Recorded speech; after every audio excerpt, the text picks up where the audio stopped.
forum ini sebagai forum yang barokah. Ada dua hal yang bagi saya menakjubkan bagi para dokter. Yang pertama adalah semangat belajarnya. Dokter itu punya semangat belajar yang lebih panjang nafasnya. Untuk jadi spesialis itu butuh waktu berapa lama, Pak? Pak dokter spesialis apa? Oh, bukan. Pak dokter spesialis ortopedi.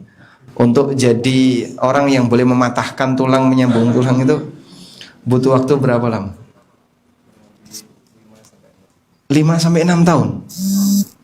Itu sudah spesialis ortopedi? Belum?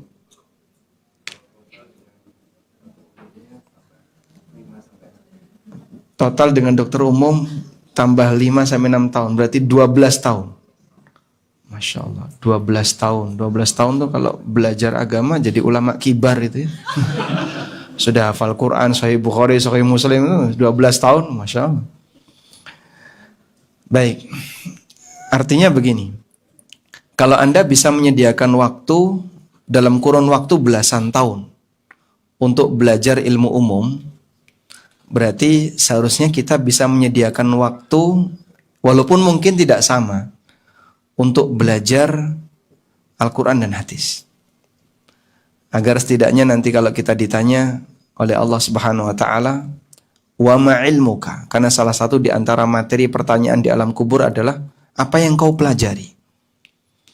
Kalau kemudian jawaban kita adalah yang dominan ilmu kedokteran, wallahu alam jawaban itu diterima atau tidak. Orang mukmin akan menjawab, qara'tu kitab Allah thumma ta'allamtuhu. Aku membaca kitabullah, aku mempelajarinya. Dan itu jawaban yang diterima oleh Allah. Maka di waktu-waktu yang Allah berikan kepada kita, kalau sebagian dipakai untuk belajar ilmu umum, sudah seharusnya kita juga memberikan kesempatan dan waktu yang sama untuk belajar ilmu agama. Masih banyak sekali materi ilmu agama yang mungkin kita tidak tahu. Dan kita tidak boleh merasa sudah bisa.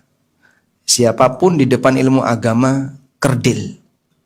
Karena kita semuanya adalah pemula. Sehingga bagi Bapak Ibu yang sudah menempuh perjalanan panjang belajar ilmu kedokteran, mungkin Anda juga perlu memberikan waktu yang sama untuk belajar ilmu agama. Yang kedua, dokter itu boleh saya sebut ada penghormatan terhadap senioritas yang serius, yang cukup tinggi. Betul Pak Dokter ya?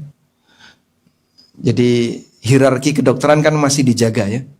Sehingga ada dinasti dokter di mana junior harus selalu hormat kepada senior. Berlaku nggak itu? Berlaku ya? Masya Allah. Ya mungkin kesamaannya penghormatan seorang murid kepada guru. Satu hal yang bagus. Tapi di sini tidak boleh ada yang sampai melebihi batas sehingga melanggar aturan syariat.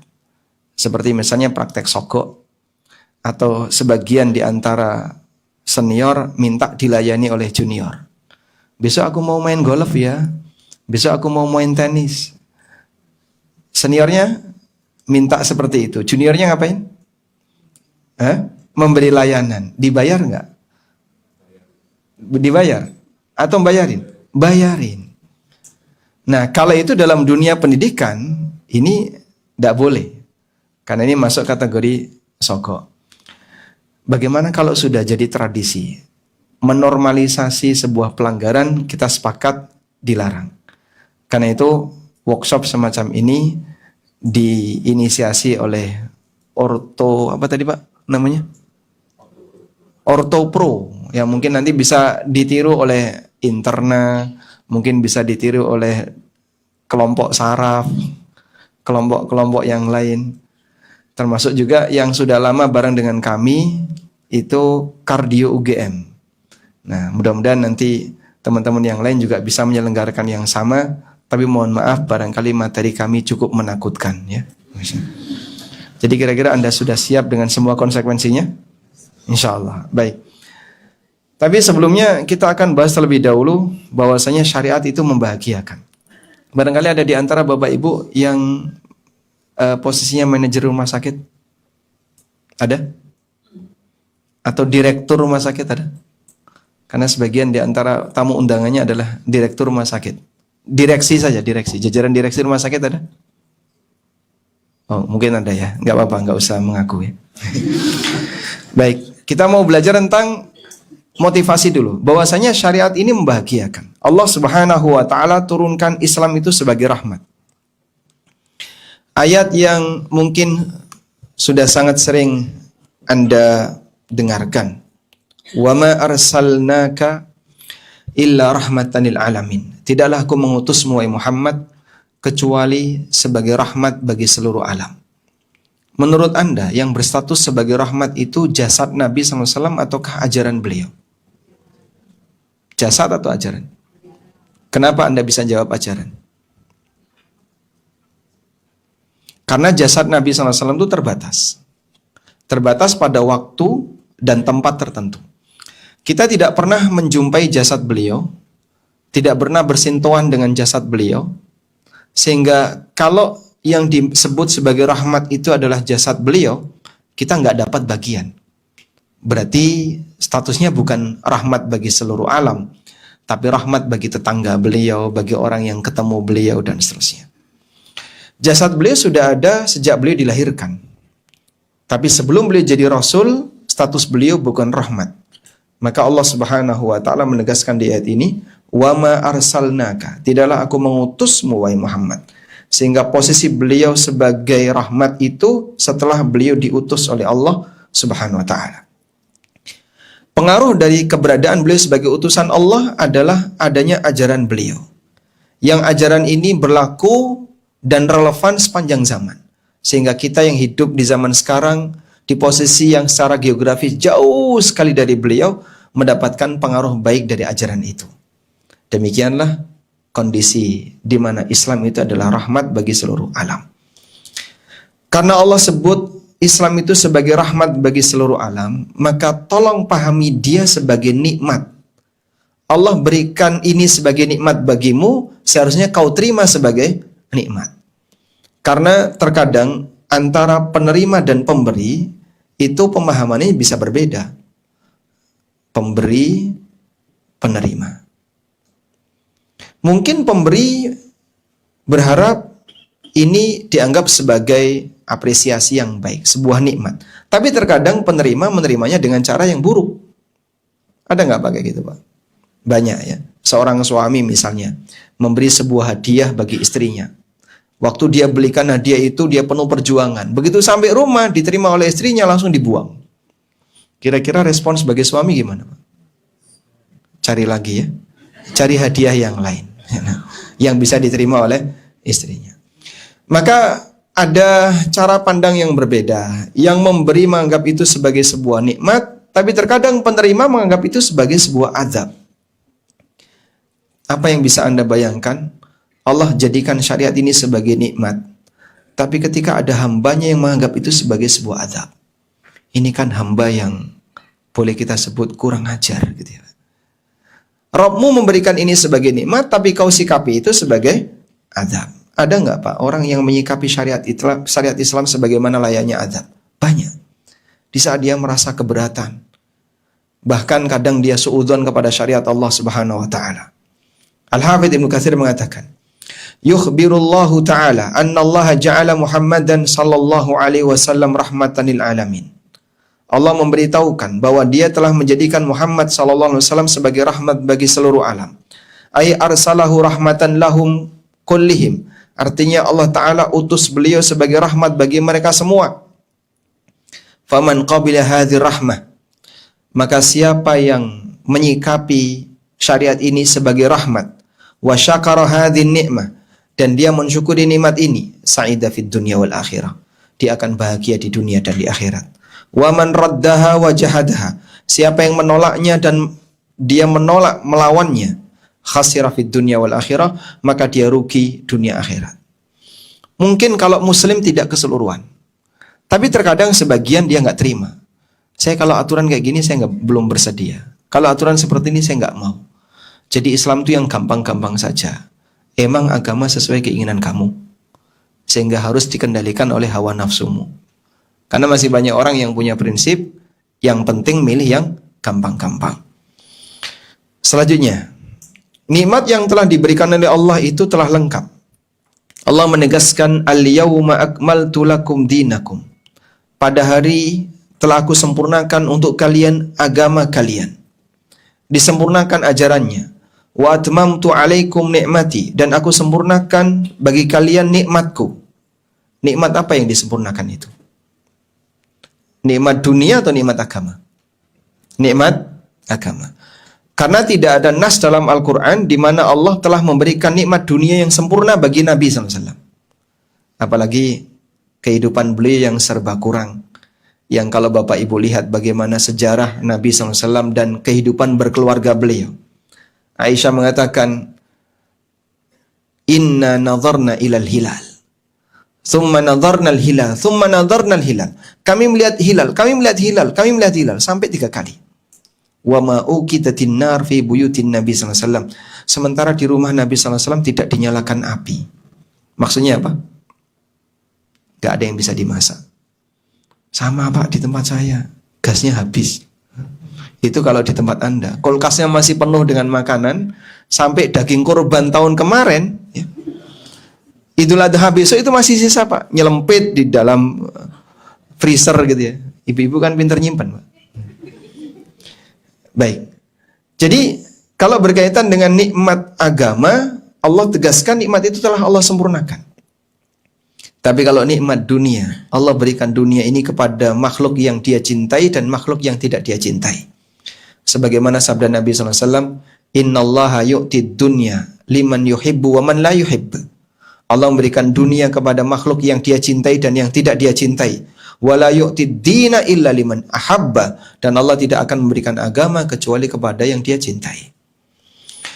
Al-Hafidz Ibnu Katsir mengatakan, hadhihi akbaru ni'amillah. Ini merupakan nikmat Allah yang paling besar. Ala hadhil ummah, kepada umat ini. Haitsu akmala ta'ala lahum dinahum, di mana Allah telah menyempurnakan agama mereka. Fala yahtajuna ila dinin ghairi, sehingga tidak butuh kepada agama yang lain, wala ila nabiyyin ghairi nabihim, dan tidak butuh kepada nabi yang lain. Di Bekasi Pak, ditemukan Injil asli. Kita perlu datang ke sana nggak Pak untuk mempelajarinya Pak? Hah? Nggak perlu. Kenapa? Kita nggak punya kepentingan. Andaikan betul ditemukan Injil asli misalnya Pak ya. Tadi itu kalimat pengandaian ya. Andaikan ditemukan Injil asli, Taurat asli, kita tidak punya kepentingan. Sehingga apakah kita perlu datang ke sana untuk mempelajarinya? Jawabannya tidak. Karena kita tidak punya kepentingan dengan semua itu. Sebab Allah Subhanahu wa ta'ala telah menjadikan nikmat ini sebagai nikmat yang lengkap.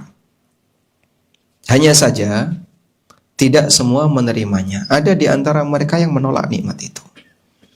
Di posisi ketika dia tidak mau mengenalinya, tidak mau mempelajarinya karena takut dengan isinya, dia sumpal telinga, saya nggak mau dengar. Dan ini fenomena yang pernah terjadi di masa silam. Orang musyrik menolak kehadiran Islam. Sampai menolak Nabi SAW. Kira-kira ya, kalau Nabi SAW datang ke Jakarta, Anda mau menyambutnya enggak Pak? Kita akan rebutan ya, karena Anda beriman. Tapi ketika sang Nabi itu datang ke kota Mekah, bahkan beliau hadir sebagai warga asli, masyarakatnya menolak. Itu disebut oleh Allah Subhanahu wa ta'ala sebagai orang yang telah mengganti nikmat dengan kekufuran. Allah Ta'ala berfirman, Alam tara ilal ladhina baddalu ni'matallahi kufran wa ahallu qawmahum daral bawar. Tahukah kalian ada orang yang mereka mengganti nikmat Allah dengan kekufuran dan mereka menjerumuskan kaumnya ke negeri kebinasaan. Ibnu Katsir mengatakan, Allah Ta'ala mengutus Nabi Muhammad SAW sebagai rahmat bagi seluruh alam, nikmat bagi semua manusia. Namun ada yang menerima, mensyukurinya sehingga dia masuk surga, dan ada yang menolaknya, kufur kepadanya, dakhalan nar, maka dia masuk neraka. Sekali lagi, barangkali tidak keseluruhan bagi muslim. Sehingga muslim masih menerima salat, menerima puasa, menerima syariat haji dan umrah.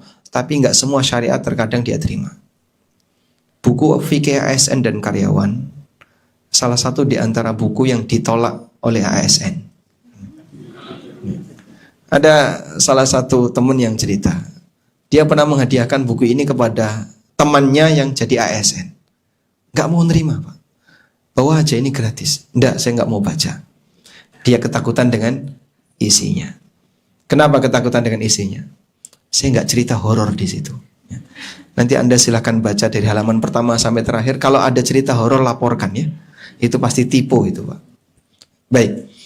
Ini contoh orang yang dia ketakutan dengan syariat. Allah Subhanahu wa taala pernah menjelaskan fenomena semacam ini. Bagaimana manusia yang mereka ketakutan dengan syariat Allah. Allah membuat permisalan dalam Al-Quran. فَمَا لَهُمْ عَنِ التَّذْكِرَةِ مُعْرِضِينَ. Kenapa mereka berpaling dari peringatan Allah? كَأَنَّهُمْ حُمُرٌ مُسْتَنْفِرَةٌ. Mereka itu seperti keledai yang ketakutan. فَرَّتْ مِنْ قَسْوَرَةٍ. Yang lari dari kejaran singa. Quran itu kalau menyebutkan permisalan gak tanggung-tanggung. Nyebut binatang. Dan mungkin kita membaca, kitalah orangnya, tapi tanpa sadar. Sehingga ketika Bapak Ibu baca, kamu tahu nggak kenapa? Kamu tuh disebut binatang sama Quran. Loh, salahku apa? Kamu pelakunya tapi nggak sadar. Hasan Al-Basri pernah mengatakan, Rubba qari'il Quran wal Qur'anu yal'anu. Betapa banyak pembaca Quran dan dia dilaknat sama Quran. Dia membaca ayat riba dan dia pelakunya. Dia membaca ayat tentang bagaimana contoh orang bodoh. Dia orangnya, tapi mungkin dia nggak tahu. Innal ladzina hummilut taurata tsumma lam yahmiluha kamatsalil himari yahmilu asfara. Orang yang dibeli Taurat tapi dia tidak mengerti isinya, dia tidak mempelajari isinya, seperti keledai yahmilu asfara, yang dia membawa beban asfar. Asfar itu bentuk jamak dari kata sifr yang artinya kitab. Kitab-kitab berjilid-jilid itu namanya asfar. Keledai, Pak, mau dikasih tumpangan batu, kerikil, kotoran maupun buku, kitab, dia nggak tahu sama sekali. Kita diberi Al-Quran tapi nggak ngerti, ya bisa jadi perumpamannya seperti itu. Dan ini satu perumpamaan yang sangat buruk bagi mereka yang dia takut untuk mendengarkan kebenaran. Disebut oleh Allah Ta'ala sebagaimana layaknya keledai, farrat min qaswarah, yang lari dari kejaran singa. Makanya kalau sampai ada sebagian di antara kaum muslimin, saya nggak mau dengerin kajian kayak gitu. Jangankan dengerin ya, lihat pengumumannya saja sudah, wah, kajian radikal. Dia sudah menghindar duluan, memberikan stigma yang buruk dalam rangka untuk menghindari karena dia takut untuk mendengarkan. Selanjutnya, Allah telah ridho dengan agama itu. Wa raditu lakumul Islam madina. Dan aku ridho Islam sebagai agama kalian. Karena Allah telah ridho, maka ridhoilah kalian agama Islam itu sebagai agamamu. Artinya terima dengan sempurna, jangan ada yang ditolak. Karena agama ini telah diridhoi oleh Allah dan Allah cintai, sehingga Allah utus manusia terbaik dan Rasul terbaik untuk membawa agama ini. Dan Allah berikan kitab yang terbaik sebagai panduan untuk agama ini. Allah sudah ridhoi, tapi makhluk gak ridho. Itu contoh kayak tadi, Pak ya. Allah sebut sebagai nikmat, tapi makhluk menyebut sebagai azab. Baik. Karena itu mengamalkan agama ini adalah cara untuk bisa menggapai ridho ilahi. Karena inilah yang diridhoi oleh Allah. Sehingga menerima dan menjalankan syariat agama ini adalah jalan untuk menggapai ridha Allah. Ibnu Abbas mengatakan, Allah Ta'ala telah menyempurnakan iman bagi kaum mukminin. Artinya ajaran Islam telah sempurna, sehingga dia tidak butuh untuk ditambahi. Dan Allah telah menyempurnakannya, maka Allah tidak akan menguranginya selamanya. Allah telah meridhoinya, sehingga Allah tidak akan memurkainya selamanya. Maka sikapi dengan penuh kerelaan, terbuka 100%, Jangan ada yang kita dipengaruhi oleh hawa nafsu sehingga kemudian ada sebagian yang kita tolak. Baik, selanjutnya, syariat itu menjelaskan semuanya. Allah Ta'ala berfirman, "Wa nazzalna 'alaikal kitaba tibyanan likulli syai'." Kami turunkan kepadamu Alkitab sebagai penjelas bagi segala sesuatu. Al-Quran disebut sebagai penjelas bagi segala sesuatu, maksudnya gimana, Pak? Tidak ada satupun bagian dari kegiatan manusia kecuali telah dijelaskan oleh Al-Quran dan hadis Nabi SAW mengenai hukumnya. Saya mau tanya ya. Jawab satu saja. Sebutkan contoh kasus yang tidak ada hukumnya. Sebutkan satu contoh kasus yang tidak ada hukumnya dalam syariat. Tolong disebutkan, dokter. Nggak tahu? Nggak tahu atau nggak ada? Nggak ada. Bisa disebutkan satu contoh kasus yang nggak ada hukumnya. Anda tanya misalnya, Pak Ustadz, apa hukum nyuntik orang, Pak Ustadz? Ada hukumnya nggak? Hah? Ada hukumnya. Walaupun mungkin kita tidak tahu semuanya. Sehingga semua yang kita lakukan itu ada hukumnya, Pak. Apa hukumnya kajian sambil nyender? Ini kan nyender semua. Oh, mubah, Mas. Ya sudah, kalau mubah lanjutkan. Apa hukumnya kajian sambil ngantuk? Ada hukumnya? Ada. Jadi aktivitas kita semuanya ada hukumnya. Maka kalau kita membahas Al-Quran menjelaskan segala sesuatu, itu maksudnya apa? Menjelaskan semua hukum yang dilakukan oleh manusia. Sebab Al-Quran ini kitab hukum. Meskipun tidak semua kita ketahui. Ada sebagian yang kita pahami dan masih banyak yang belum kita ketahui. Makanya kalau kita diajarkan satu prinsip al-ilmu qabla al-qawli wal amal, ilmu itu sebelum kita bicara dan beramal, ini prinsip yang sangat harus kita tanamkan dalam hati. Catat dalam hati masing-masing. Karena kita perlu tahu aktivitas A, B, C ini mana yang boleh, mana yang dilarang.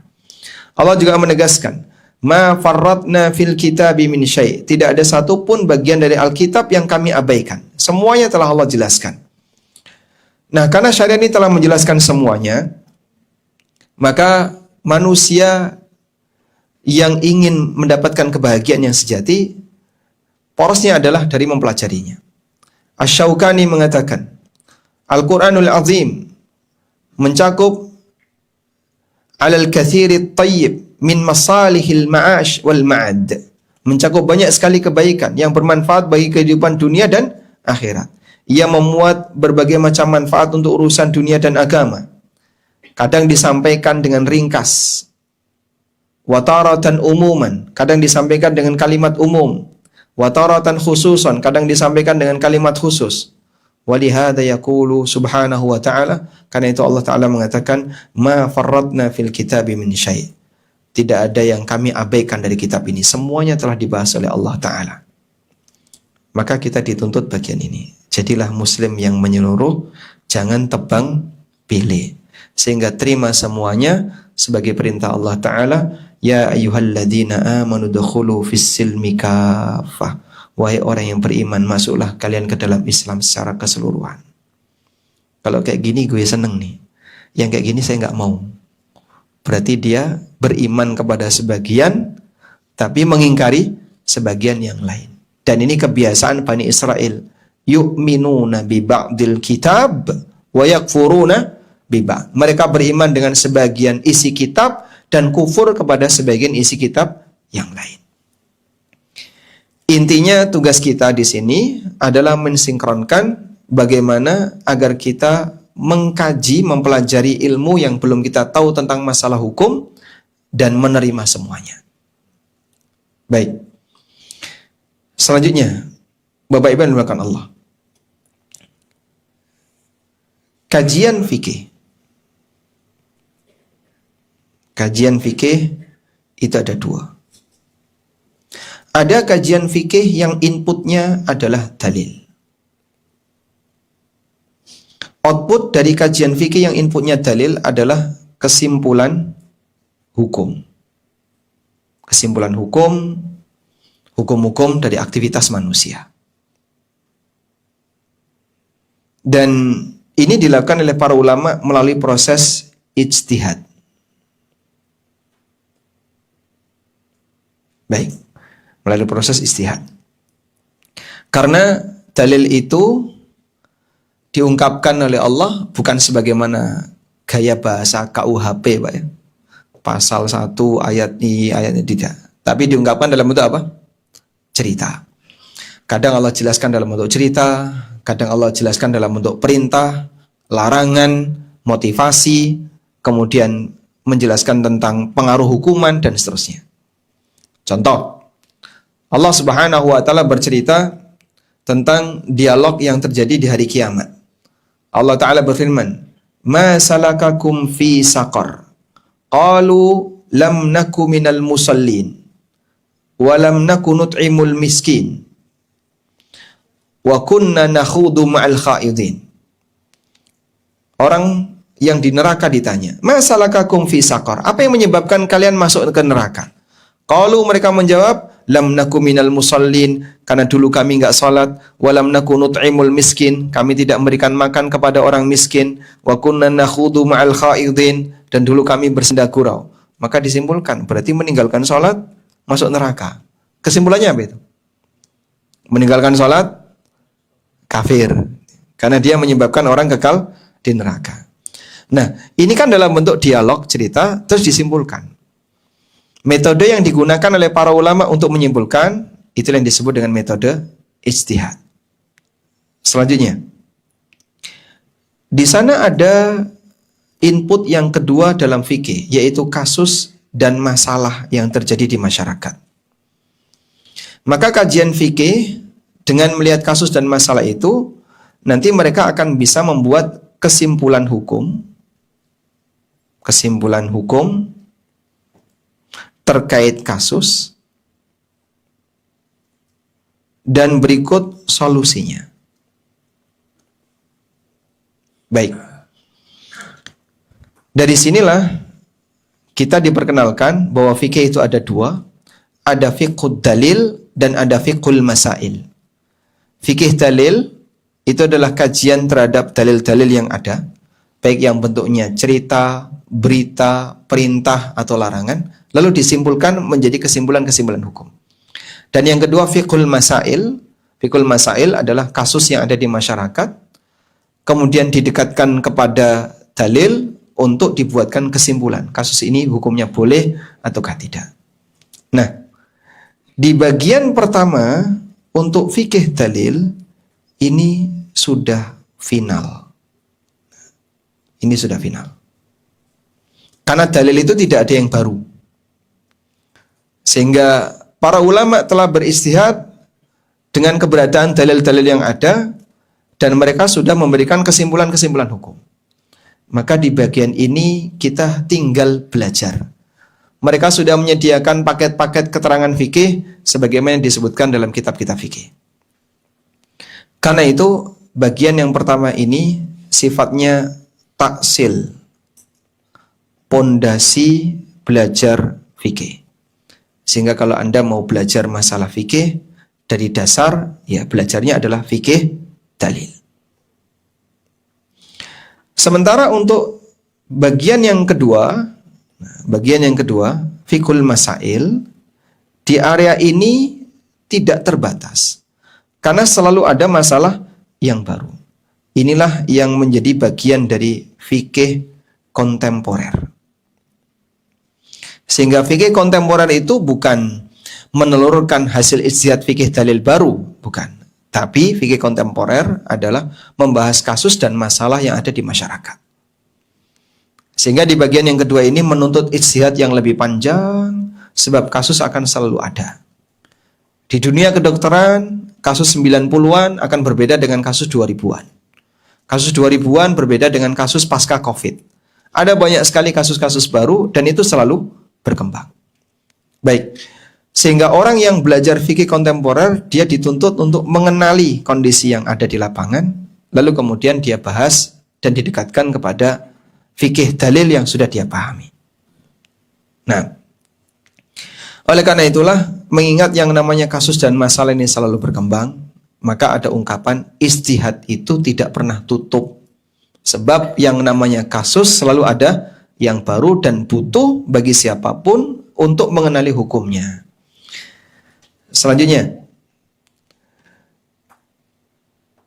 kurang lebih seperti ini peta dari ajaran agama kita. Ini kesimpulan saya ya. Anda boleh setuju, boleh tidak setuju. Kita diperintahkan oleh Allah untuk beribadah. Dan ibadah itu secara umum ada dua. Ada ibadah batin dan ada ibadah lahir. Ada amal batin dan ada amal lahir. Ibadah batin itu apa, Pak? Ibadah batin adalah iman. Apa yang kita yakini, itulah ibadah batin. Dan kita diajarkan bahwa keyakinan itu hanya boleh bersumber dari satu, yaitu wahyu. Karena manusia kalau dia tidak memiliki keyakinan berdasarkan wahyu, maka dia nanti punya keyakinan yang macam-macam. Kalau orang itu nggak belajar sama sekali, dia akan belajar dari lingkungan.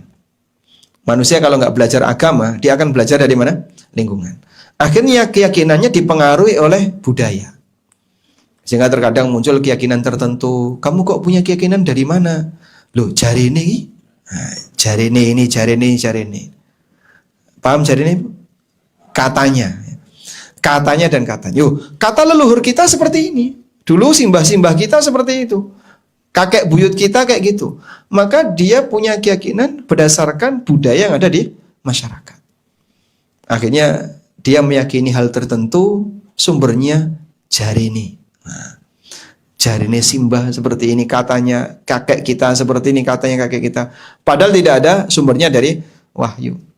Akhirnya muncul aneka klenik dan mitos. Itu karena mereka belajar keyakinan dari lingkungan. Ya. Di Jawa itu banyak sekali ya akidah yang bersumber dari jarine, Pak. Makanya kalau dikumpulkan kan bisa jadi buku ya. Al-Aqidah Al-Jariniyah. Kumpulan akidah jarine, Pak. Banyak sekali, Pak. Sekarang kan bulan Sya'ban ya, yang mereka sebut dengan bulan ruah. Diyakini kalau arwah itu pulang ke rumah ya. Begitu sampai rumah kok penghuninya ganti. Anak saya pindah kemana? Ternyata rumah peninggalan orang tuanya dijual. Arwahnya sakit hati. Baik.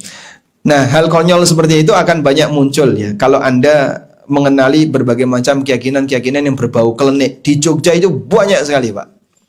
Di Jawa Timur juga banyak. Makin banyak kleniknya, makin banyak keyakinannya. Yang kedua adalah masalah ghaibiyat. Nabi SAW bercerita tentang hal-hal di masa mendatang dan hal di masa silam. Sehingga bagi seorang mukmin yang dia punya iman yang lurus, rukun iman dia terkait 6 rukun iman dibimbing oleh wahyu. Hal-hal gaib yang dia yakini semuanya berdasarkan wahyu. Keterangan yang sahih, yang valid dari Al-Quran maupun dari hadis Nabi SAW. Maka pastikan Bapak Ibu yang kami hormati, Anda harus punya iman yang benar. Dan mohon maaf, rukun iman atau masalah amal batin ini tidak ada kaitannya dengan teknologi. Ya, zaman teknologi kok masih ada orang berkeyakinan klenik. Kata siapa? Enggak ada. Dosen saya ya. Teknik fisika, Pak. Belani klenik pakai teknologi, Pak. Saya pernah baca berita di KR ya. KR itu koran di Jogja. Tulisan dari dosen mesin, teknik sipil yang membela keris bisa berdiri. Wah, kenapa keris itu bisa berdiri? Oh, itu karena medan magnet dan sebagainya gedabrus semua. Bagi saya itu ndobos. Tapi ini cara baru untuk membela kesyirikan. Sehingga dosen yang mungkin dia tiap hari bersinggungan dengan hal ilmiah, secara fisik bisa masuk akal dan seterusnya, tiba-tiba akalnya dibuang gara-gara bela syirik. Dan mungkin dokter juga ada yang bela nih praktek reiki atau apa dulu yang pakai tenaga-tenaga dalam. Oh, itu maksudnya adalah untuk mengendalikan ion-ion. Aduh. Kalau ion itu ya Pocari Sweat itu ion. Subhanallah. Tapi itu dibela oleh mereka yang Pak, akal Bapak itu di mana gitu. Makanya yang namanya praktek syirik, perdukunan dan seterusnya ini nggak ada kaitannya dengan perkembangan teknologi, tidak ada kaitannya dengan masalah orang sering bersinggungan dengan logika dia, dengan sains dan teknologi. Karena terbukti kalau sudah bela itu akalnya dibuang. Baik. Selanjutnya yang kedua adalah amal lahir. Amal lahir saya bagi menjadi 3. Pertama, aktivitas yang mengatur hubungan hamba dengan Allah. Itulah aktivitas ibadah. Kegiatan yang sifatnya ritual. Di bagian ini Anda dijelaskan tentang bagaimana cara beribadah. Seperti cara toharo, cara sholat, zakat, puasa, dan seterusnya. Yang kedua, aktivitas yang mengatur hubungan antar sama hamba. Itulah aturan syariat. Di sini kita diperkenalkan mana halal, mana haram, mana yang boleh, mana yang nggak boleh. Ada yang aturannya kaitannya dengan urusan harta, urusan keluarga, fikih lingkungan, bagaimana fikih bertetangga, fikih terkait masalah urusan negara, fikih siasa, terkait masalah tindak kriminal, fikih qadha' wal jinayat. Saya hanya sebutkan sebagian. Di bagian ini Anda diperkenalkan tentang batasan halal haram. Karena ini urusan dunia. Oke. Kemudian yang ketiga berkaitan dengan masalah adab dan penyempurna akhlak. Dan bisa kita bagi jadi 3. Ada adab berkaitan dengan kegiatan sehari-hari. Seperti adab makan, adab tidur, dan seterusnya. Manusia makan dengan kambing makan sama atau beda, Pak? Sama-sama memasukkan makanan ke organ pencernaan kan, Pak ya? Sehingga nanti terbuang jadi kotoran. Baik, bedanya di mana? Di adab.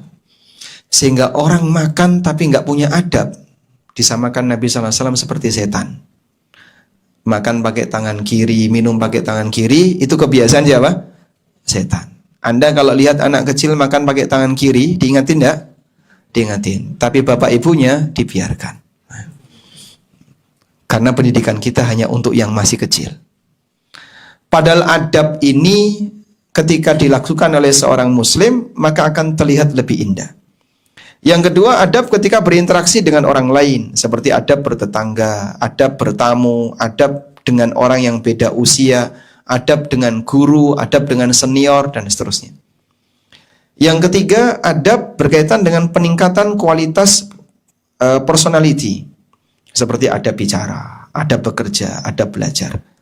Intinya, kalau Anda menghiasi hidup ini dengan adab, maka hidup kita akan terlihat jauh lebih indah.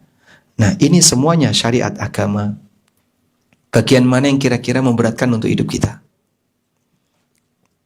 Bagi seorang muslim wajib untuk menerima semuanya. Ya ayyuhalladzina amanu dukhulu fis silmi kafah. Wahai orang muslim, wahai orang mukmin, masuklah kalian ke dalam agama Islam secara keseluruhan. Nah, yang paling berat dari sekian ini yang mana, Pak? Aturan syariat. Kenapa bisa kita sebut paling berat? Terbukti paling banyak yang melanggar. Sehingga kalau sudah berkaitan dengan masalah halal haram, sudah berkaitan dengan masalah mana yang boleh, mana yang dilarang, dia keberatan untuk menerimanya. Jadi muslim yang gampang-gampang saja. Maksudnya apa? Ya yang boleh-boleh saja. Emang semuanya harus sesuai dengan keinginan kamu. Padahal syariat ini mengatur dalam rangka untuk kebaikan hamba. Baik. Semoga pengantar ini membuat kita jadi lebih mencintai agama Islam dan membuat kita jadi lebih terbuka untuk menerima syariat Islam.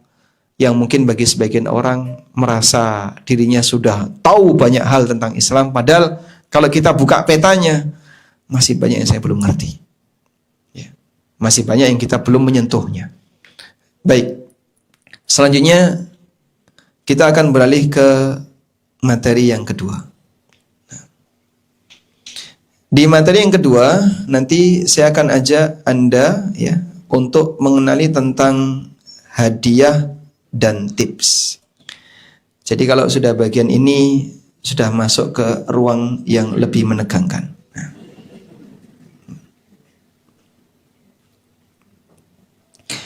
Di depan Bapak Ibu sudah ada buku fikih ASN dan tulisan saya yang ada di sini nanti lebih banyak berbicara materi yang ada di buku fikih ASN itu, terutama di bagian hadiah dan tips. Karena saya yakin Anda banyak yang ASN dan juga Anda karyawan di rumah sakit, maka penting sekali bagi kita untuk mengenali bagian mana pendapatan hadiah yang boleh dan yang dilarang. Pertama kita akan melihat tentang definisi hadiah. Dokter Arya minta agar sampai duhur ya materinya. Setelah duhur kita studi kasus, curhat. Hadiah itu didefinisikan dengan tamlikul mal bila iwad, talattufan wa ikraman. Memindahkan kepemilikan tanpa harus bayar dalam rangka untuk mengakrabkan atau memberikan penghargaan. Sehingga kalau kita lihat dari definisi istilah ini, maka hadiah itu mengandung 4 unsur. Pertama, hadiah itu memindahkan kepemilikan kepada orang lain. Sehingga hadiah 100% pindah hak milik. Ada akad yang memindahkan hak milik dan ada akad yang tidak memindahkan hak milik. Contoh akad yang tidak memindahkan hak milik, misalnya sewa menyewa, itu hanya hak guna pakai. Titip itu bukan pindah hak milik. Gadai itu tidak pindah hak milik.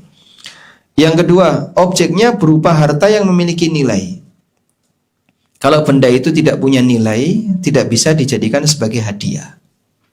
Misalnya akik, akik itu bernilai enggak? Dulu bernilai ya. Sekarang kan hilang nilai ya. Jadi setelah manusia mulai sadar dan waras, mulailah akik itu ditinggalkan. Padahal dulu jadi rebutan. Ya. Anda tahu rumus harga akik? Rumus harga akik katanya sih begini ya. Ini intermezzo saja. Harga akik itu sama dengan saldo pembeli ya, dibagi IQ. Katanya gitu. Jadi kalau faktor pembaginya kecil, harganya jadi besar.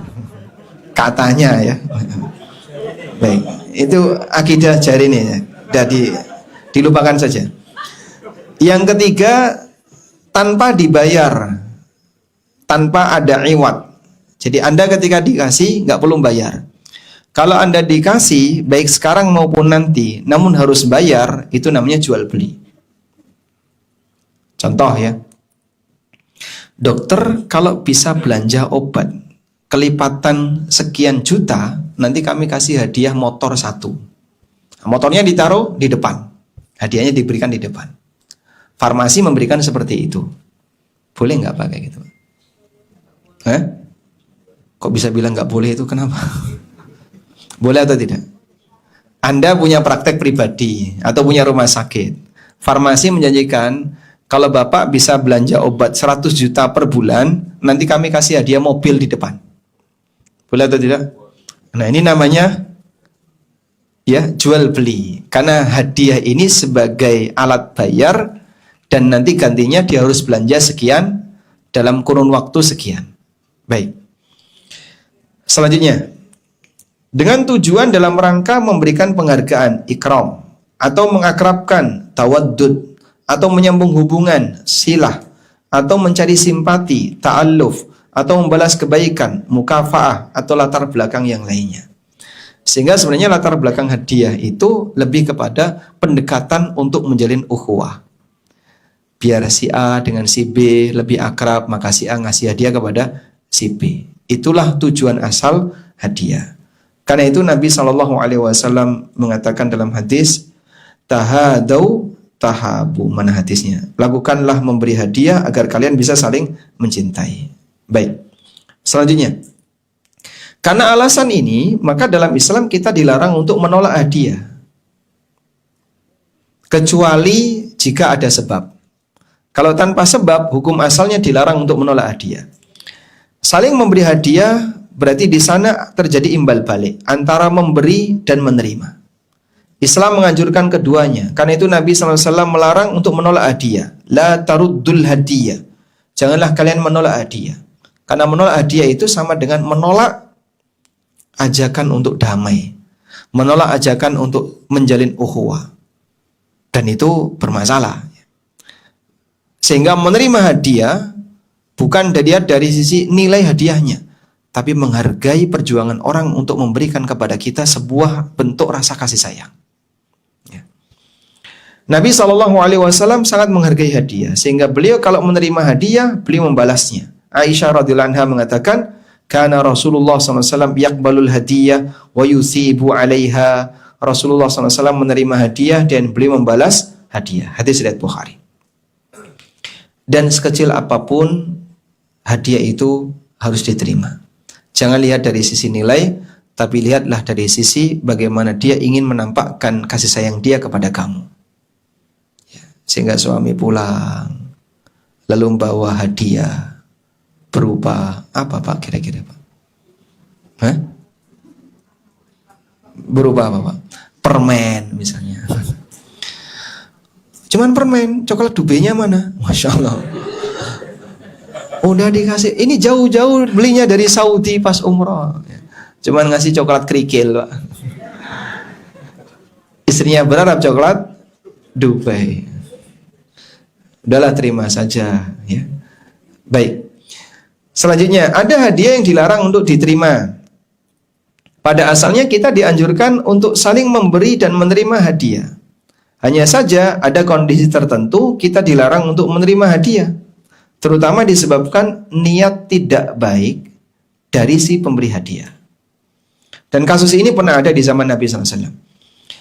Abu Hurairah radhiyallahu anhu menceritakan, anna a'rabiyyan ahdali Rasulillahi sallallahu alaihi wasallam baqratan fa'awwadahu minha sitta bakaratin fatasattakhadaha fatasakhataha fabalagha dzalika an-nabiyya sallallahu alaihi wasallam. Ada Badui yang memberikan hadiah kepada Rasulullah sallallahu alaihi wasallam onta betina yang masih muda. Lalu Rasulullah sallallahu alaihi wasallam membalas hadiah itu dengan onta kecil sebanyak 6 onta. Sitta bakaratin, 6 onta kecil. Si Badui itu marah. Kok yang dikasihkan ke saya tidak seimbang dengan apa yang sudah saya berikan. Ketika informasi kemarahan Badui ini sampai kepada Nabi SAW, beliau berkhutbah. Sesungguhnya si A memberiku hadiah onta betina. Lalu saya ganti dengan 6 anak onta betina. Namun ternyata dia malah marah. Sungguh saya tidak akan ingin lagi menerima hadiah kecuali dari Quraisy, dari Ansar, dari Bani Thaqif. Bani Thaqif itu di mana? Taif. Dan dari suku Daus. Suku Daus itu sukunya siapa? Abu Hurairah. Abu Hurairah Ad-Dausi dari Yaman. Baik. Nah, sampai seperti itu yang dilakukan Nabi SAW. Sehingga kalau ada hadiah tapi penuh dengan kepentingan, maka Rasulullah SAW menolaknya. Orang ini ngasih tapi dengan harapan dibalas lebih. Dan itu salah satu di antara alasan di mana hadiah disyariatkan untuk ditolak. Ini beberapa keadaan di mana kita dilarang untuk menerima hadiah. Di antaranya, pertama, hadiah untuk mendapat balasan yang lebih banyak. At-Turibishti mengatakan, kuriha qabulul hadiyah mimman kanal ba'ithu lahu 'alaiha talabal istikthar. Makruh menerima hadiah yang motivasinya adalah untuk memperbanyak harta. Sehingga dia ngasih ke dokter dengan harapan nanti Pak dokter ngelarisi dia. Berarti apa ini? Tujuannya dalam rangka ngelarisi dagangannya. Maka dia mau ngasih hadiah. Sehingga hadiah yang tujuannya untuk kepentingan komersil seperti ini termasuk di antara hadiah yang dilarang untuk diterima. Yang kedua, ada indikator niat tidak baik dari si pemberi hadiah. Asy-Syaukani menyebutkan, kana ba'du ahli ilmi wal fadli yamtani'u huwa wa ashabuhu min qabulil hadiyah min ahadin aslan. Dulu sebagian ulama dan para muridnya menolak menerima hadiah dari siapapun, baik teman, kerabat maupun yang lainnya. Wa dzalika li fasadin niyat fi hadzal zaman. Itu disebabkan karena motif yang tidak baik di zamannya. Jadi waktu itu banyak sekali di antara ulama yang diberi hadiah oleh kanan kirinya karena penuh dengan kepentingan. Wallahu a'lam zaman Asy-Syaukani yang diceritakan di sini zaman siapa ya? Tapi momentum itu sampai dijadikan sebagai penanda siapapun yang ngasih hadiah ditolak. Karena banyak yang punya kepentingan. Haka dzalika Ibnu Ruslan, sebagaimana keterangan Ibnu Ruslan. Baik. Ya mungkin kalau ada orang bilang Ustadz sudah jadi komoditas ya, sehingga didekati oleh perusahaan A, perusahaan B untuk nanti jadi brand ambasadornya dan seterusnya. Ini mungkin termasuk salah satu di antara contoh hadiah yang perlu dihindari. Ya. Pak Ustadz tolong pakai batik. Terus nanti di syuting lalu bilang tentang batik saya. Sampaikan testimoni. Boleh diterima atau tidak? Nggak boleh ya? Kalau dokter boleh nggak? Sama. Jadi ini masuk kategori hadiah tapi untuk tujuan komersil. Sehingga dulu para ulama menolak dan menghindari model hadiah semacam ini. Yang ketiga, penerima hadiah tidak bisa memanfaatkannya. Sa'ab bin Jassamah Al-Laythi menceritakan bahwa beliau pernah memberikan hadiah kepada Rasulullah SAW berupa keledai liar. Keledai liar itu zebra. Ketika beliau di daerah Abwa atau Waddain, faraddahu alaihi, tapi Nabi SAW menolak hadiah itu.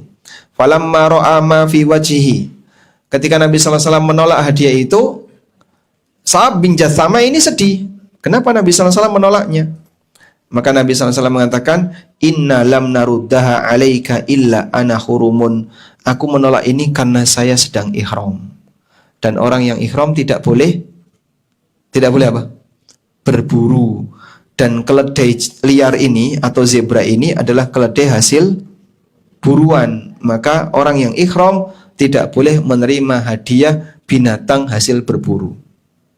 Ya. An-Nawawi mengatakan di sini dianjurkan bagi orang yang tidak menerima hadiah atau semacamnya karena udzur tertentu untuk minta maaf kepada yang memberi hadiah, tatyiban liqalbihi, dalam rangka untuk tidak menyakiti hatinya. Sehingga kalau Anda tidak bisa menerima hadiah dari pasien, sampaikan, mohon maaf Pak, secara aturan di sini tidak boleh. Bukan kami tidak suka dengan hadiah Bapak, kami menghargai apresiasi Bapak, tapi mohon maaf kami dilarang untuk menerimanya. Ya, mudah-mudahan bisa saling memahami. Baik. Selanjutnya, hadiah tapi riswah. Ketika hadiah itu diberikan dalam rangka cari muka di hadapan aparat, bukan karena kasih sayang atau karena ukhuwah, itulah hadiah dengan penuh kepentingan. Al-Ghazali dalam kitab beliau Ihya Ulumuddin menjelaskan, fa in kana jahu bi wilayatin tawallaha min qada'in au amalin au wilayati sadaqatin. Ketika seseorang memiliki posisi karena jabatannya, baik sebagai hakim, aparat sipil, atau bagian menangani zakat, termasuk menarik zakat, atau jabatan apapun di pemerintahan, dirinci sama Al-Ghazali. Au ghairihi minal a'mal as-sultaniyah, semua jabatan apapun di pemerintahan, berarti termasuk diantaranya adalah aparat pemerintah. Hatta wilayatil awqaf, sampai jabatan pengatur wakaf. Wa kana laula tilkal wilayah, andaikan dia tidak punya jabatan itu, lakana la yuhda ilai, dia tidak dikasih hadiah, fahadhi rishwatun uridat fi ma'radil hadiah. Hakikatnya itu adalah sogok, namun ditampakkan sebagai hadiah. Jadi kalau sampai senior minta diberi sesuatu oleh junior, tolong dong sediakan lapangan basket, lapangan padel, lapangan tenis. Nanti sore saya mau main tenis. Siapa kita sediakan? Keluar tagihan, Anda setorkan. Ya kamu yang bayari. Gimana kira-kira? Gak lulus. Masya Allah. Tekanan kayak gitu ada gak Pak? Ada. Masih banyak. Saya yakin pelakunya gak ada di sini Pak. Di sini yang sudah siap untuk menerima yang kayak gini ya. Jadi gimana ya? Untuk bisa nembus ke arah sana itu caranya gimana Pak? Ada sebagian institusi yang sudah anti pembahasan kayak gini Pak. Salah satu kawan kami cerita, saya punya kajian rutin di sebuah institusi tertentu yang terkenal sangat kotor sudahlah. Tapi bahasanya masalah sholat, itu yang datang banyak Pak. Habis zuhur, istirahat siang, langsung kajian. Selesai bab masalah sholat, terus beliau beralih ke harta haram. Saat beliau pindah tema ke harta haram, banyak jamaah yang hilang, nggak mau dengerin. Jadi kira-kira gimana caranya ini bisa sampai ke senior Anda? Nanti kalau dibagikan videonya, mudah-mudahan mau dengerin ya. Hadiah bagi aparat pemerintah haram. Siapapun yang menjadi ASN haram menerima hadiah. Dr. Khalid Al-Muslim menjelaskan, Al-aslu fi hadayal ummal wal muwaddafin ala ikhtilafi maratibihim wijhatu amalihim al-man' wat tahrim. Hukum asal hadiah bagi para karyawan, pejabat, dan semua jenis divisi dan unit kerjanya hukumnya terlarang dan haram. Tadafarat ala hadhil adillah. Banyak sekali ala dhalika al-adillah. Dalil-dalil yang menyebutkan seperti itu. Wali jalai syarriha. Dan mengingat buruknya dampak yang akan muncul disebabkan karena budaya memberi hadiah tadi. Wasafaha ba'du ahlil ilmi, hingga sebagian ulama menyebut bahwa hadiah bagi pejabat adalah fasadul alam, aslu fasadil alam, sumber kebinasaan alam. Sumber kerusakan alam itu adalah hadiah untuk pejabat. Setelah Khaybar ditaklukkan, Nabi SAW mengutus Abdullah bin Rawahah. Di buku VHSN ada itu ceritanya. Nabi SAW mengutus Abdullah bin Rawahah untuk datang ke Khaybar. Karena di Khaybar ini sebagian Yahudi masih bertahan, tidak mau pindah masuk Islam, tapi mereka punya kewajiban bayar jizyah, bayar upeti. Nah, jizyahnya Khaybar itu hasil kebun kurma. Akhirnya Abdullah bin Rawahah yang diutus untuk ngitung berapa nilai hasil kebun yang dimiliki oleh masyarakat Khaybar. Datanglah Abdullah bin Rawahah ke sana. Saat Abdullah bin Rawahah sampai, mereka itu sudah menyuguhkan emas dan perhiasan. Lalu mereka minta, tolong kamu bawa hadiah ini dari kami, tapi mohon agar nilai dari jizyah kami diturunkan. Lalu apa kata Abdullah bin Rawahah? Ya ma'syaral Yahud. Di buku ada ya cerita itu. Ada Yahudi yang mau mencoba menyogok sahabat. Wahai Yahudi, demi Allah, kalian adalah manusia yang paling kami benci di muka bumi. Tapi ingat, aku tidak akan bertindak dolim kepada kalian. Sehingga aku tidak akan menetapkan jizyah melebihi dari batas yang sesuai hitungan, dan aku tidak akan menguranginya. Aku tolak semua hadiah ini. Pendeta Yahudi ketika melihat itu, dia langsung mengatakan, bihadza uqimatid dunya wal ard. Dengan cara seperti inilah langit dan bumi itu tegak. Bihadza uqimatis sama'i wal ard. Dengan cara seperti inilah langit dan bumi itu tegak. Maksudnya apa? Hukum ditegakkan sesuai dengan porsinya. Sehingga ada tawaran hadiah sepeser pun tidak diterima, agar keadilan tetap bisa berlaku. Disitulah langit dan bumi akan tegak, sehingga Allah Subhanahu wa ta'ala akan melestarikan kehidupan ini dengan baik. Maka kalau disebut oleh para ulama bahwasanya riswah dan hadiah itu sumber kerusakan alam, karena kalau praktek ini dibiarkan, tatanan sosial masyarakat akan rusak. Kalau Bapak melihat ada istilah merusak bumi, wala tufsidu fil ard, janganlah berbuat kerusakan di bumi. Berbuat kerusakan di bumi itu rusak apanya sih Pak? Rusak fisik atau rusak tatanan sosial? Mana yang lebih berbahaya? Ngerusak fisik atau ngerusak tatanan sosial? Wah, dua-duanya bahaya Mas. Tuh lihat coba banjir di Sumatera, di Aceh, barang buktinya keluar semua itu, berupa kayu. Ya, kalau rusaknya rusak fisik, pengaruhnya terbatas di lokasi tertentu. Tapi kalau sudah kerusakan sosial, pengaruhnya lebih luas. Ibaratnya begini Pak, ada rumah sederhana, penghuninya orang-orang baik, hidupnya akur dan nyaman. Orang tuanya adil, anaknya berbakti kepada orang tua, suaminya bisa mencintai anggota keluarganya, istrinya bisa berkhidmat kepada suaminya. Rumahnya sederhana. Yang satu bangunan megah, rumah bertingkat, mobilnya mengkilap, tapi isinya berantem terus. Suami istri selalu berantem, anak tidak hormat kepada orang tua tidak adil kepada anaknya. Jika Anda diminta untuk memilih, kira-kira tempat tinggal mana yang lebih nyaman? Yang pertama atau kedua? Pertama atau kedua? Baik. Yang kedua ini, dia bisa memakmurkan bangunan. Sehingga rumahnya bagus, penuh fasilitas. Tapi isinya nggak karuan. Yang pertama, bangunannya sederhana. Tapi isinya menenangkan. Maka bumi ini makin lama dari zaman kenabian, makin banyak isinya. Aneka fasilitas makin beragam. Tapi tatanan sosialnya berantem. Sehingga rebutan satu dengan yang lain, perang antara satu dengan yang lain. Ini kalau rusak tatanan sosial. Walaupun fisiknya bagus. Maka merusak bumi yang lebih parah adalah merusak tatanan sosial. Karena itu Allah memperbaiki bumi dengan diutusnya para nabi. Nabi tidak bangun bangunan.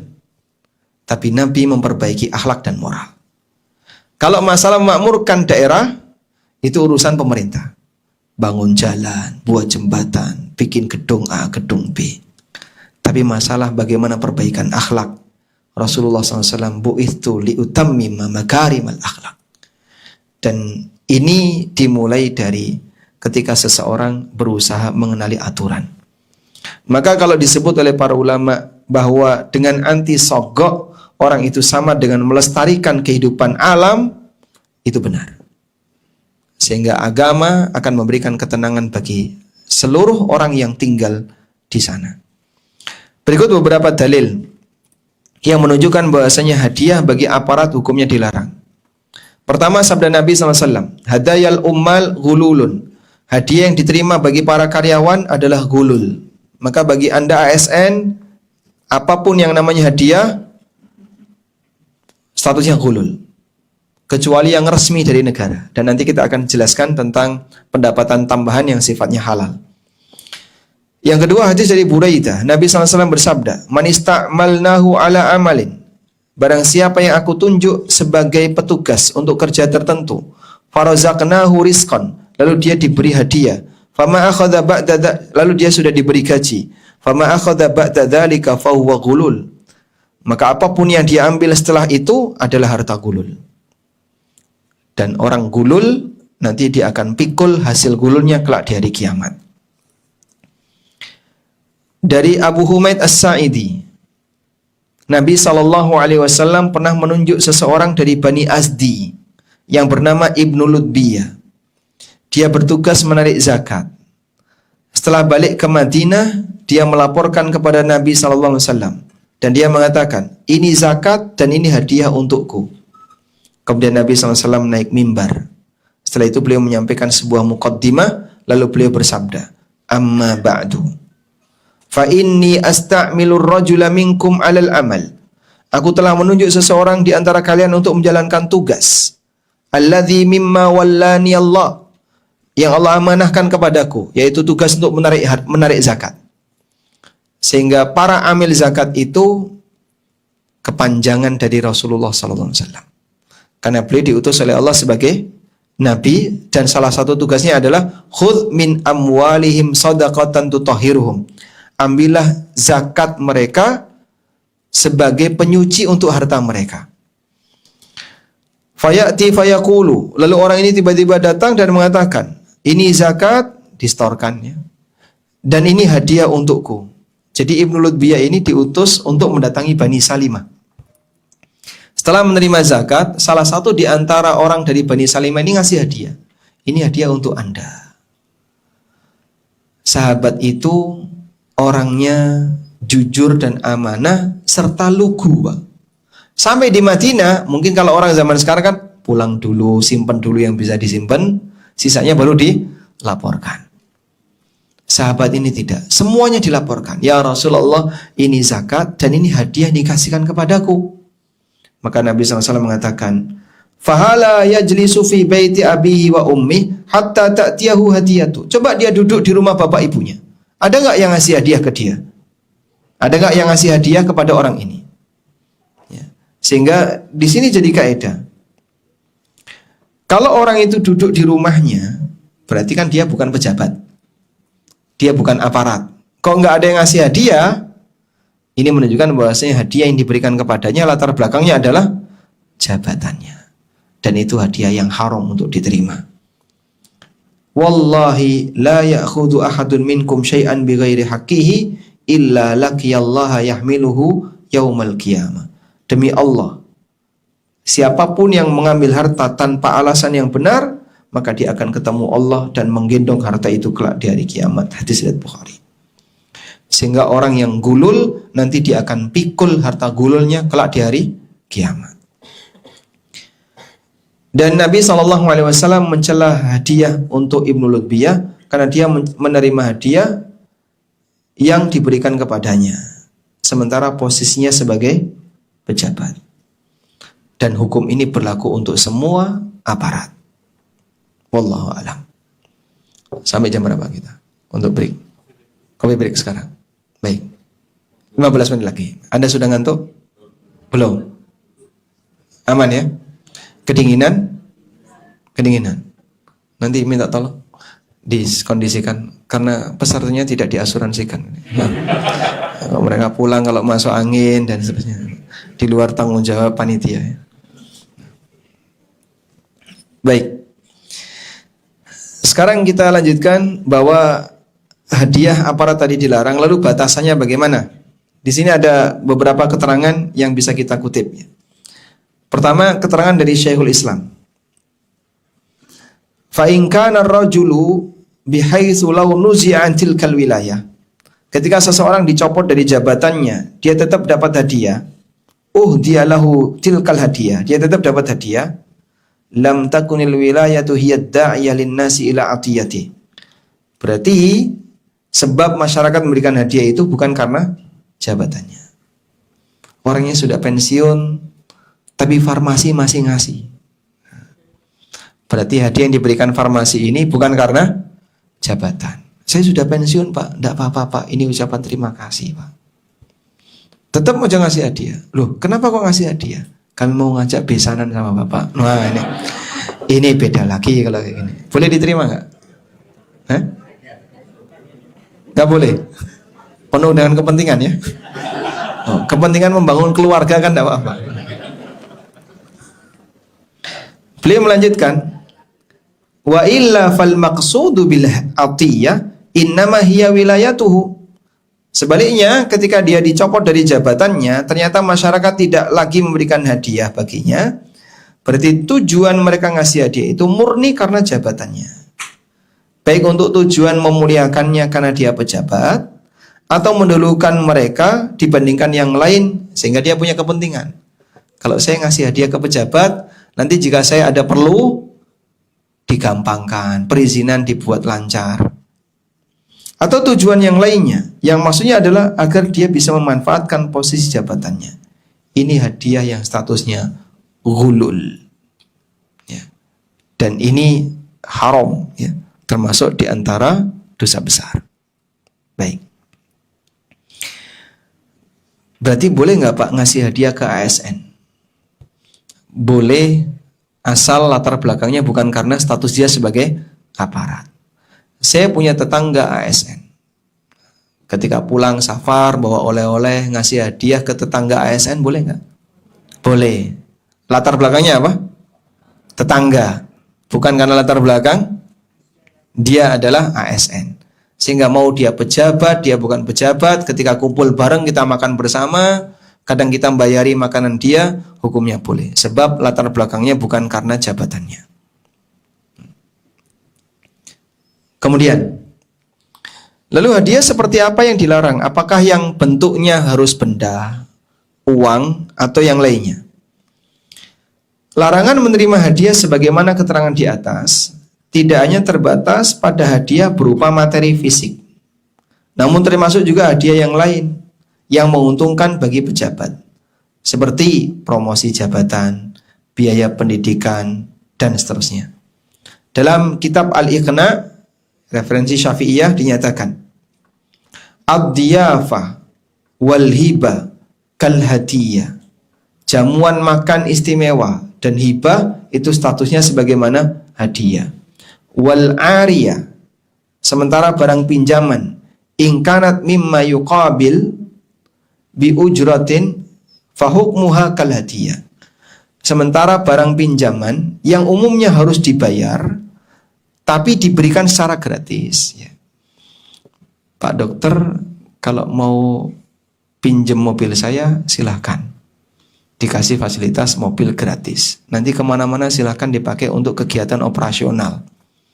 Karena ini dokter junior punya kepentingan dengan seniornya. Gak perlu bayar. Bila perlu nanti bensinnya kami yang ngisi. Yang seharusnya itu bayar. Kata Abu Suja, ini termasuk di antara hadiah yang terlarang. Ya, jadi mungkin kalau ada orang dikasih fasilitas, misalnya disediakan kamar hotel gratis, tempat olahraga gratis, butuh apa dikasih gratis. Dalam Al-Iqna, ini masuk kategori hadiah yang dilarang. Keterangan yang semisal disebutkan oleh Ar-Ramli. Ar-Ramli ini gelarnya Asy-Syafi'i Al-Asghar. Ada Asy-Syafi'i Al-Akbar, yaitu Muhammad bin Idris Asy-Syafi'i. Dan ada Asy-Syafi'i Asghar, Syafi'i Junior, itu Imam Ar-Ramli. Beliau mengatakan, wa yadharul man'u fil manafi' al-muqabilah bil amwal kadarin yaskunuha wa dabatin yarkabuha wa nahwi dzalika. Larangan menerima hadiah juga berlaku untuk manfaat apapun yang bisa dinilai, seperti tempat tinggal atau hewan untuk kendaraan atau semacamnya. Ya, termasuk kemarin ya, numpang pesawat jet misalnya. Nah, itu kan berbagai macam alasan untuk membela. Ini kan cuma numpang. Numpang itu kan seharusnya bayar normalnya. Maka kalau dia gratis, itu masuk kategori karena orang ini punya kepentingan dengan kepala negara. Berbeda dengan benda yang umumnya tidak perlu bayar ketika digunakan dan tidak diperdagangkan, seperti minjam kitab-kitab agama atau semacamnya. Maka dokter kok datang ke rumah Ustadz, Ustadz saya mau pinjam buku, monggo silahkan, jangan dipahami sebagai sogok. Sehingga nanti kalau Ustadz berobat tetap bayar, kan gitu ya? Setuju Pak dokter? Karena biasanya untuk kitab itu nggak perlu bayar. Baik. Selanjutnya sekarang hadiah untuk dokter. Hadiah untuk dokter karena kegiatannya, di sini saya cuma sebutkan 2 ya, tapi nanti lebih lebar lagi. Ada yang dari pasien, dari pabrik obat, dari rumah sakit, dari BPJS, asuransi, dan seterusnya. Kita bahas nanti saja ya. Nah, banyak sekali. Waktu Anda masih cukup insya Allah, karena jumlahnya banyak. Kita coffee breaknya percepat 6 menit. Anda boleh ambil, bawa masuk, lanjut. Siap? Jangan pulang dulu ya. Makan siang belum datang. Baik, demikian. Wassallallahu ala nabiyyina Muhammadin wa ala alihi wa sahbihi wasallam. Baik, jazakallahu khair Ustaz. Saat ini kita masuk ke coffee break. Coffee break untuk ikhwan dan akhwat ada di luar, tempatnya terpisah. Dan nanti untuk makan siangnya di lantai 1. Tapi sekarang coffee break dulu, belum makan siang. Baik, biar cepat nanti ngambil, bawa ke dalam, lanjut materi. Sekitar 15 menit Ustaz. Insyaallah. Untuk pertanyaan boleh dicatat dulu. Jadi nanti akan ada sesi pertanyaan khusus untuk kita diskusikan nanti. Terima kasih, jazakumullah.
يا أيها الذين آمنوا أنفقوا من طيبات ما كسبتم ومما أخرجنا لكم من الأرض ولا تيمموا الخبيث منه تنفقون ولستم بآخذيه إلا أن تغمضوا فيه واعلموا أن الله غني حميد الشيطان يعدكم الفقر ويأمركم بالفحشاء والله يعدكم مغفرة منه وفضلا والله واسع عليم يؤتي الحكمة من يشاء ومن يؤت الحكمة فقد أوتي خيرا. Bismillahirrahmanirrahim. Alhamdulillahirrabbilalamin. Wassalatu wassalamu ala rasulillah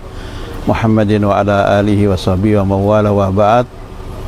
Hari ini saya berkesempatan berkunjung ke Pasaman, dan siang ini kita bisa mengunjungi televisi Najia. Masya Allah Ta'ala, televisi ini sudah banyak memberikan manfaat kepada Islam dan kaum muslimin yang ada di Pasaman secara khusus dan wilayah-wilayah sekitarnya secara umum, karena televisi ini sudah pakai satelit sehingga bukan hanya mereka di Sumatera yang bisa menikmatinya, bahkan di luarnya mereka juga bisa menikmatinya. Ada hal yang penting kita sampaikan kepada para pemirsa. Ternyata untuk operasional kegiatan televisi ini tidak kurang 45 juta harus mereka keluarkan setiap bulan, dan donasi yang terkumpul tidak lebih dari 15 juta. Maka saya mengetuk kepada para pemirsa Najia TV dan yang lainnya untuk bisa menemani donasinya kepada televisi ini sehingga kegiatan yang mereka laksanakan bertambah lebih lancar di hari-hari mendatang insyaallah ta'ala. Demikian sedikit yang bisa kita sampaikan. Wassalamualaikum warahmatullahi wabarakatuh.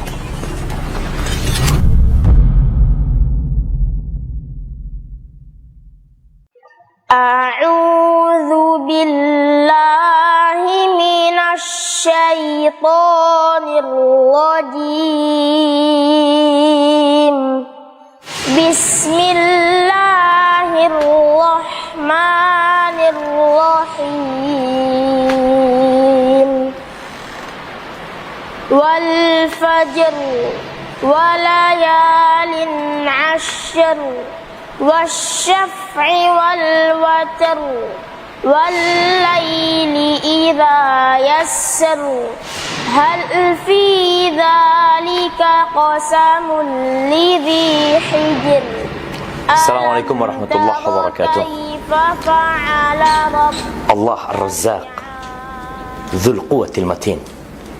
Dialah yang memberikan rezeki dan dialah yang maha kuat dan maha perkasa. Kelak rezeki yang Allah berikan kepada kita akan ditanya dari mana kita mendapatkan dan kemana kita infakkan. Alhamdulillah, Yayasan An-Najiyat membangun sebuah pesantren dengan nama Ma'had Al-Afaf yang berada di Pasaman Barat.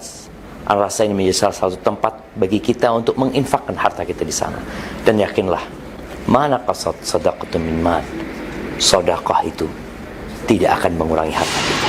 Bismillah, alhamdulillah, wassalatu wassalamu ala rasulillah, haula wala quwata illa billah. Para pemirsa dan para muslimin yang dimuliakan Allah Subhanahu wa taala, saat ini saya sedang berada di lokasi pembangunan Ma'had Al-Afaf di Pasaman Barat yang sedang berlangsung pembangunannya. Ada pembangunan masjid dan juga pembangunan asrama, pembangunan lokal dan juga rumah para pengajar. Alhamdulillah, pembangunan sudah mulai berjalan ya, sebagaimana yang antum saksikan sekarang. Pekerjaan masih dalam proses ya, masih dalam tahap pembangunan. Kami tetap berharap dukungan doa dari antum, semoga pembangunan Ma'had Al-Afaf ini dimudahkan secepatnya bisa kita manfaatkan untuk pendidikan putra-putri kita dan mencetak generasi Islam yang akan sebagai penerus generasi ya umat ini dan juga bagi pembangunan bangsa dan negara kita ke depannya. Maka tidak lupa kami berharap kepada antum semua doanya dan juga dukungan donasi ataupun yang bisa diberikan untuk masukan-masukan untuk pembangunan, kelancaran pembangunan ini. Dan kami juga mengucapkan terima kasih banyak, jazakumullah khairan, bagi para donatur yang telah menyisakan sebagian hartanya untuk mendukung pembangunan Ma'had Al-Afaf ini, di mana membutuhkan dana dukungan ya, walaupun dana utamanya datang dari seorang muhsinin atau donatur dari negara Kuwait, namun ada dana pendamping untuk kesempurnaan dari dana utama yang telah direncanakan di dalam sebuah program ini. Saudara-saudari kaum muslimin dan muslimat, saya Abu Zubair Hawari dari Pekanbaru. Bersama video ini saya ingin mengetuk pintu hati kaum muslimin dan muslimat untuk bersama-sama berjuang membantu pembangunan pondok pesantren Al-Afaf di Pasaman yang dibina oleh Ustadz Dr. Ali Musri Semjan dan juga Ustadz Desman Caniago. Nah, pondok pesantren adalah benteng anak-anak kita, tempat mereka dibina, dididik menjadi generasi-generasi muslim yang bertakwa dan istiqomah. Saat ini pondok pesantren Al-Afaf masih membutuhkan uluran tangan para donatur untuk menyelesaikan pembangunan. Apabila Anda, saya, kita semua bersama-sama, insya Allah menjadi ringan. Sedikit yang engkau infakkan, maka berlipat ganda di sisi Allah Subhanahu wa ta'ala. Tinggalkan jejakmu di dunia, engkau wafat, pahala masih mengalir terus karena sedekah jariahmu. Ayo mari berinfak untuk pembangunan pondok pesantren. Man hadzal ladzi yarzuqukum in amsaka. Assalamualaikum warahmatullahi wabarakatuh. Alhamdulillahirabbil alamin, wassalatu wassalamu ala asyrafil anbiya'i wal mursalin wa ala alihi wa sahbihi ajmain. Amma ba'd. Kaum muslimin dan muslimat dimuliakan Allah Subhanahu wa taala, Yayasan An-Najiyah Pasaman Barat sedang membangun sebuah komplek pendidikan yaitu Ma'had Al-Afaf, Yayasan Najiyah Pasaman Barat. Alhamdulillah, pembangunan ini membutuhkan biaya yang sangat besar. yang kita memang ada bantuan, tapi kita harus mengumpulkan dana pendamping, yaitu 5 miliar. Maka oleh karena itu kita mengajak pemirsa yang dimuliakan Allah Subhanahu wa taala, mari kita bersama-sama untuk mensukseskan pembangunan ini dan mencukupi kekurangan yang ada. Semoga Allah Subhanahu wa taala memberikan balasan yang berlipat ganda. Kirimkan wakaf dan donasi Anda ke nomor rekening yang tertera di layar kaca Anda. Terima kasih banyak. Wassalamualaikum warahmatullahi wabarakatuh. Assalamualaikum warahmatullahi wabarakatuh. أَمَّنْ هَذَا الَّذِي يَرْزُقُكُمْ إِنْ أَمْسَكَ رِزْقَهُ بَلْ لَجُّوا فِي عُتُوٍّ وَنُفُورٍ أَفَمَنْ يَمْشِي مُكِبًّا عَلَى وَجْهِهِ أَهْدَى أَمَّنْ يَمْشِي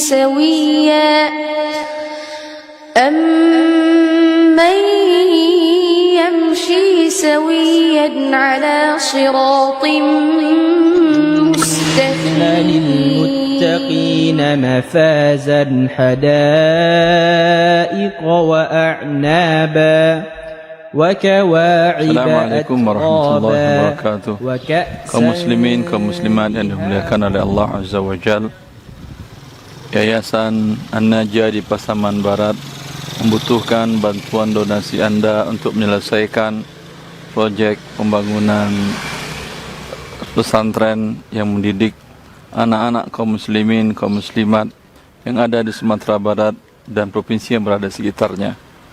Semoga amal jariah yang Anda berikan, berapapun rupiahnya, dicatat oleh Allah Azza wa Jalla sebagai amal soleh yang menyelamatkan kita, Anda dan semuanya di dunia dan akhirat. Assalamualaikum warahmatullahi wabarakatuh. Muslimin dan muslimat di mana saja antum berada, semoga senantiasa dirahmati Allah Subhanahu wa taala.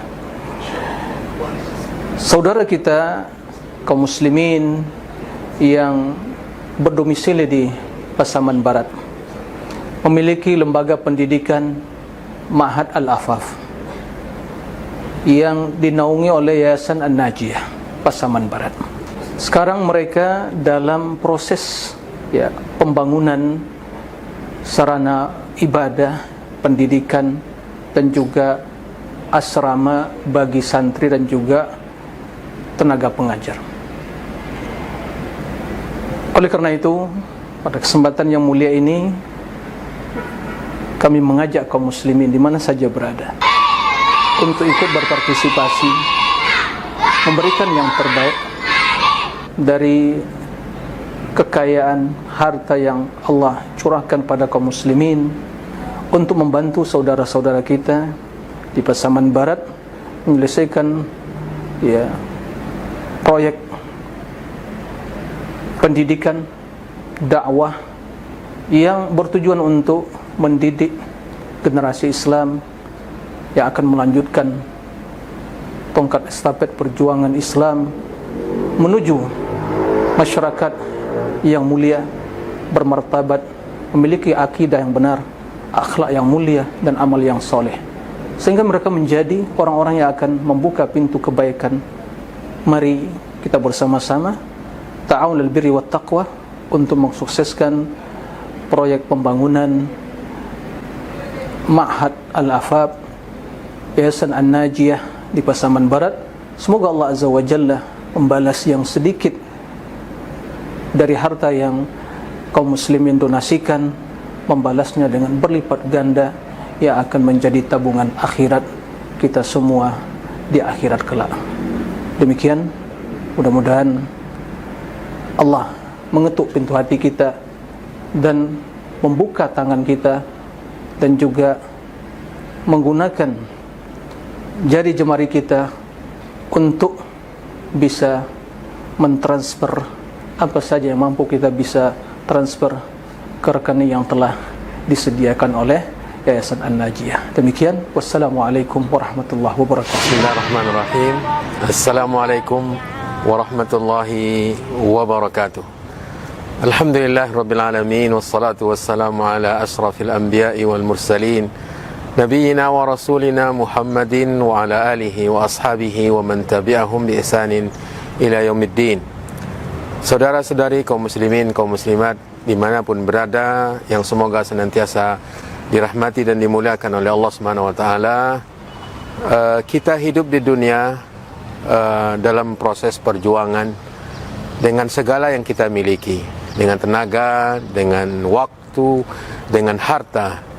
Dan dengan harta, Al-Quran banyak berbicara, menganjurkan, mendorong kita untuk menyediakan harta kita, mempergunakan harta kita, walau seminimal berapapun kita punya.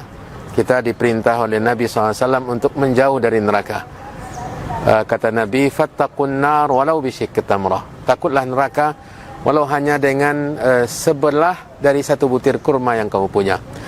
Sementara di sini saudara-saudara kita di Pasaman Barat ada sebuah pondok pesantren Al-Afaf di bawah Yayasan An-Najiyah, sedang proses pembangunan yang luar biasa yang nanti akan berkumpul di sana generasi muda kaum muslimin untuk belajar agama, untuk mengenali Allah, mengenali agama Islam, mengenali nabinya, kemudian mereka mengajarkan kepada yang lainnya.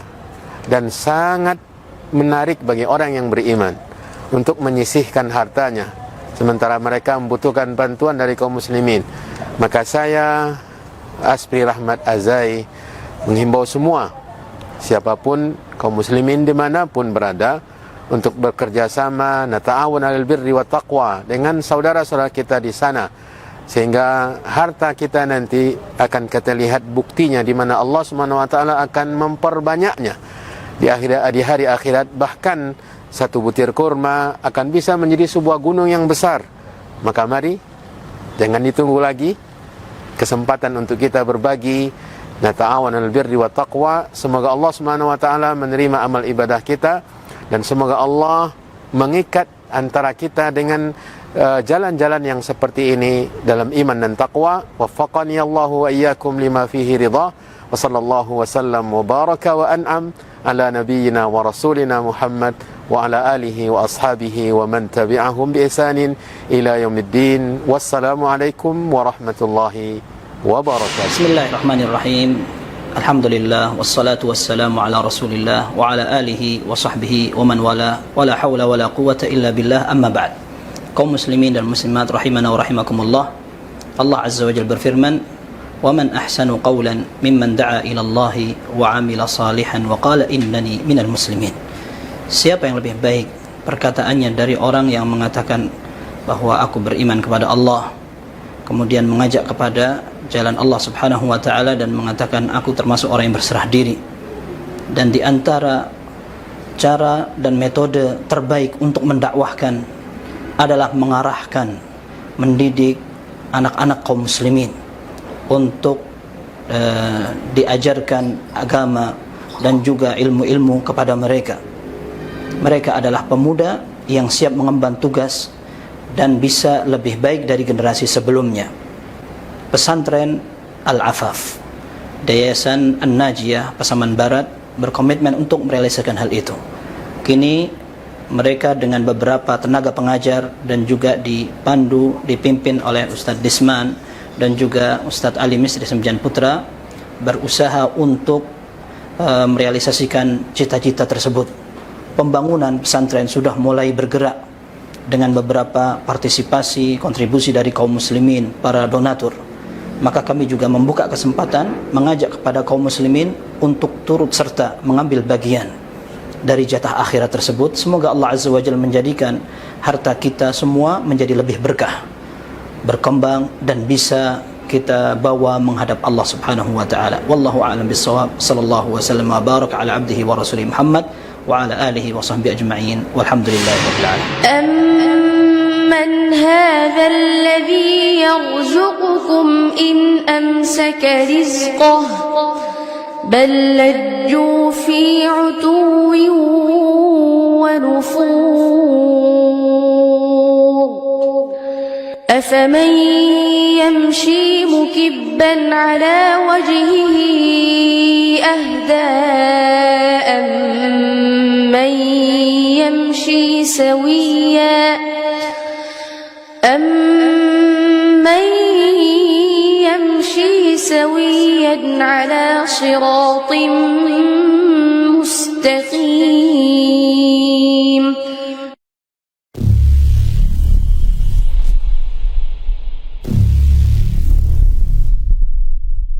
Setiap orang tua mendambakan anak yang tumbuh dengan iman, berakhlak mulia, serta memiliki ilmu yang bermanfaat.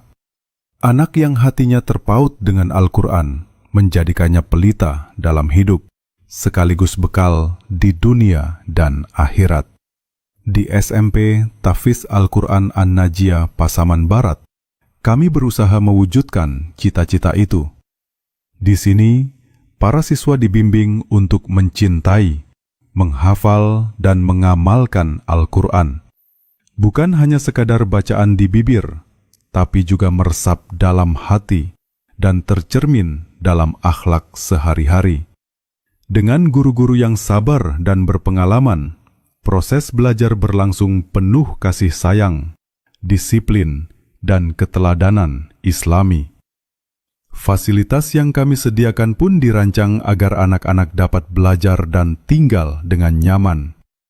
Ruang kelas yang bersih dan rapi, dilengkapi meja kursi yang nyaman, serta suasana tenang yang mendukung proses belajar mengajar. Masjid Al-Afaf menjadi pusat kegiatan ibadah harian para siswa. Disinilah sholat berjamaah, tahsin, tahfidz, dan kajian rutin dilaksanakan, sehingga setiap langkah mereka senantiasa berlandaskan ibadah.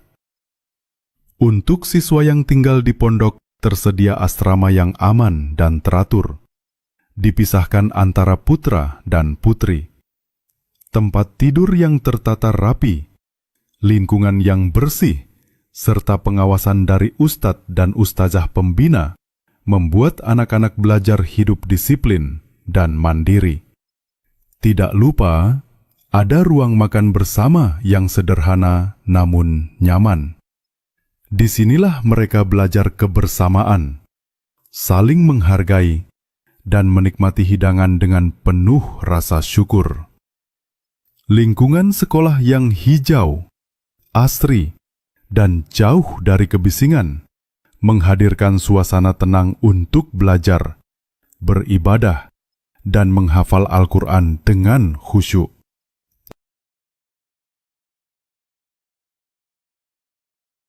Izin membagi peluang pahala jariah berupa peralatan kamera untuk merekam kajian-kajian Islam para asatizah di seluruh Indonesia, sekaligus rekaman murotal Al-Quran para santri Ma'had Al-Afaf Pasaman Barat.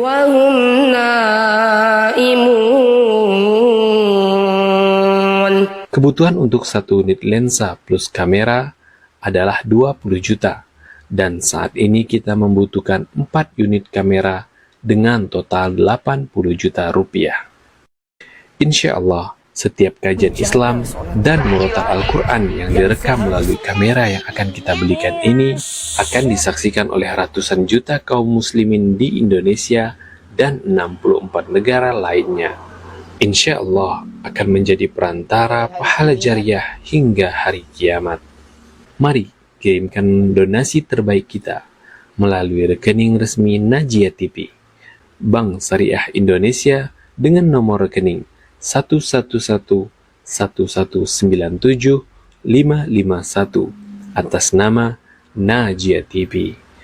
Konfirmasi donasi ke nomor 0819 4424 6565 0819 4424 6565.